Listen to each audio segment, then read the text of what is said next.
নমস্কার বন্ধুরা, welcome to Shampa's kitchen. আজকে নিয়ে এসেছি বাড়িতে ছোটোখাটো অনুষ্ঠান বা গেট টুগেদার উপলক্ষে 50 জনের জন্য step by step easy chicken chaap recipe. চলুন দেখে নিই অনুষ্ঠান বাড়িতে এতটা পরিমাণে চিকেন চাপ কিভাবে রান্না হয়ে থাকে। রেসিপিটা ভালো লাগলে লাইক ও শেয়ার করতে ভুলবেন না। আর এরকমই দারুণ দারুণ রেসিপির আপডেট পাওয়ার জন্য আজই শম্পাস কিচেন চ্যানেলটাকে সাবস্ক্রাইব করে নিন ও বেল নোটিফিকেশনটা অ্যাক্টিভ করে নেবেন। 50 জনের মতো চিকেন চাপ তৈরি করার জন্য সবার প্রথমে আমরা নিয়ে নেব একটা বড় কড়াইতে 2 লিটার মতো রিফাইন্ড অয়েল। এর মধ্যে চিকেনগুলোকে ভেজে নিতে হবে। এই চিকেন চাপ তৈরি করার জন্য আমরা 50 পিস মতো চিকেনের পিস ব্যবহার করব। আমি এখানে সবটাই লেগের পিস ব্যবহার করেছি চিকেনের, আপনারা চাইলে ব্রেস্ট পিসও ব্যবহার করতে পারেন। চিকেনগুলোকে প্রথমে আধ ঘন্টা ভিনিগার মাখিয়ে রেখে দেওয়া হয়েছিল। তারপর চিকেনগুলোর মধ্যে মাখিয়ে নেওয়া হয়েছে কেশর রং, কাশ্মীরি রেড চিলি পাউডার আর নুন। চিকেনের পিসগুলো ভালো করে ফ্রাই করে নেওয়া হয়ে গেল গোল্ডেন ব্রাউন করে। এবার এগুলোকে তেল থেকে ছেঁকে তুলে নিতে হবে।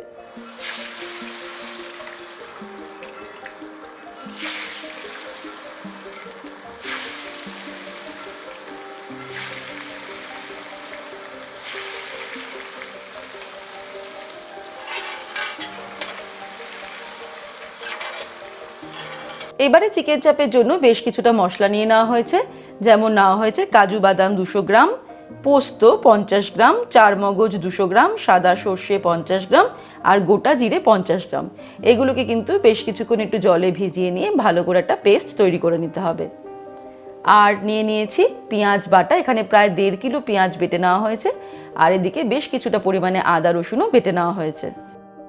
একটা মিক্সির জারে প্রায় 500 গ্রাম মতো টমেটো আর বেশ কিছুটা পরিমাণে কাঁচা লঙ্কা, প্রায় 50 থেকে 100 গ্রাম মতো কাঁচা লঙ্কা নিয়েও এটাকেও পেস্ট করে নিতে হবে।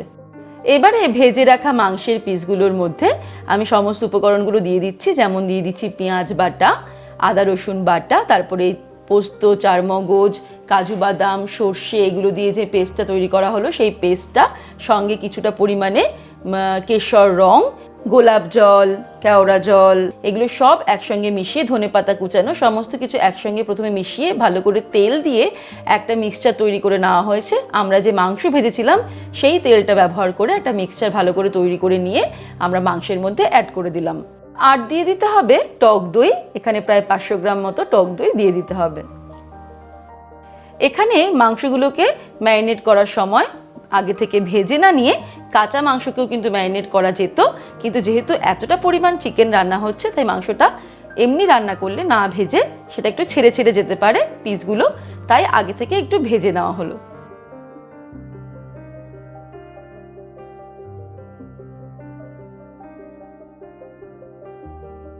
এই সমস্ত মশলাগুলো দিয়ে মাংসটাকে ভালো করে মাখিয়ে নেওয়া হলো।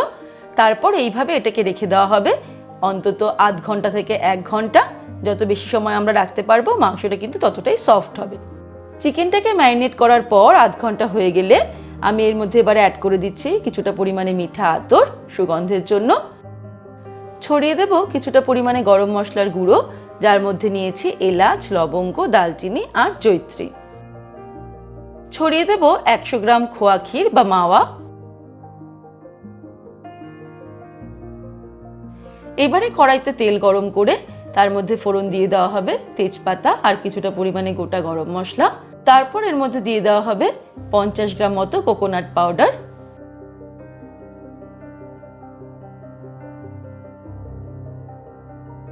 এবারে তৈরি করে রাখা টমেটো আর কাঁচা লঙ্কার পেস্টটা এর মধ্যে দিয়ে দেওয়া হলো। তারপর কিছুক্ষণ এটাকে ফ্রাই করতে হবে নাড়তে নাড়তে। এই সময় এর মধ্যে অ্যাড করে দিতে হবে কাশ্মীরি রেড চিলি পাউডার, কিছুটা পরিমাণে ধনেপাতা কুচানো দিয়ে দেওয়া হলো।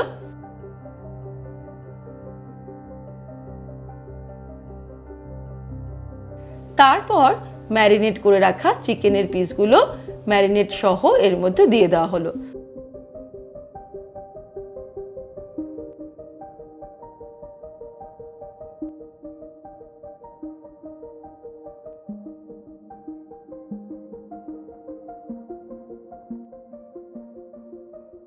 ভালো করে কাচিয়ে সমস্ত মশলাই কড়াইতে দিয়ে দেওয়া হলো। ছড়িয়ে দেওয়া হলো আজিনোমোটো 25 গ্রাম। এবারে মিডিয়াম ফ্লেমে চিকেনটাকে নাড়তে নাড়তে রান্না করতে হবে ততক্ষণ পর্যন্ত যতক্ষণ না মশলা থেকে তেল বেরিয়ে আসে।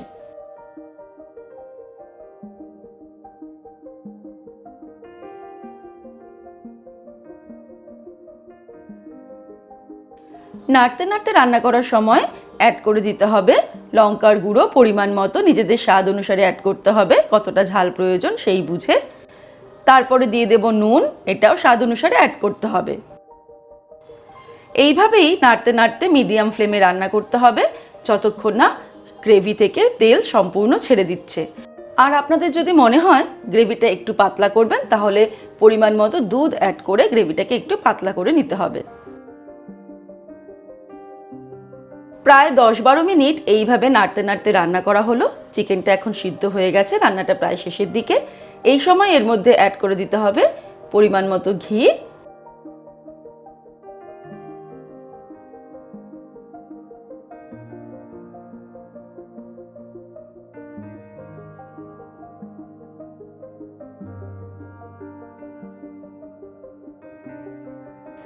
আর ছড়িয়ে দিতে হবে গরম মশলার গুঁড়ো। তারপর ভালো করে মিক্স করে নিলেই আমাদের চিকেন চাপ একদম রেডি টু সার্ভ।